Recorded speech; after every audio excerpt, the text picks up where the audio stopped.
ન્યૂઝમાં આપનું સ્વાગત છે। હું છું શહાના સેઠવાલા।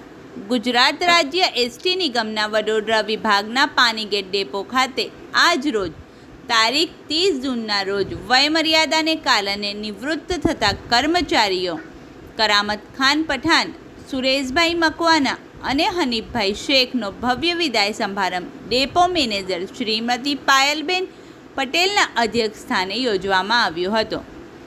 કરામત ખાન એસટી કર્મચારી યુનિયનના કામદાર નેતા હોય યુનિયનના પ્રમુખ અતુલ પટેલ, અશોકભાઈ કાછિયા, મયુરસિંહ સિંધાભાઈ, એટીઆઈ રાઠોડ સાહેબ, ફિરોઝ રાઠોડ, માજી એટીએસ પટેલ સાહેબ, ફારૂકભાઈ શેખ તેમજ મજૂર મહાજનના રીતેશ રાવ અને મજદૂર સંઘના સંજયભાઈ સહિત મોટી સંખ્યામાં વિવિધ યુનિયનના હોદ્દેદારો તેમજ એસટી સ્ટાફ અને નિવૃત્ત કર્મચારીઓના સગા સંબંધીઓ ખૂબ મોટી સંખ્યામાં ઉપસ્થિત રહ્યા હતા।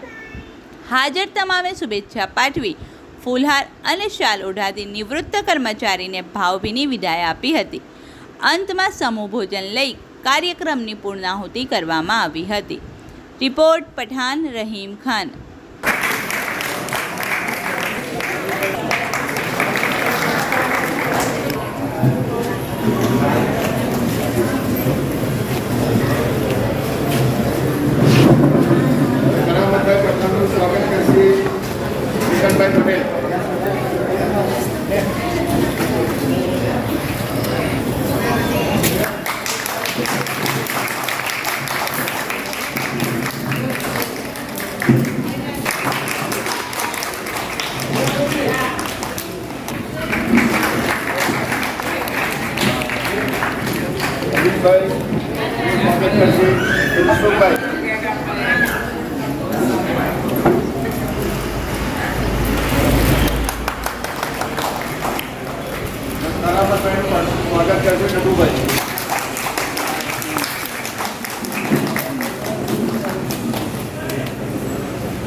ઘંટી છે તેમને ક્લિક કરો જેથી અપડેટ ન્યૂઝ તમારા સુધી પહોંચી શકે।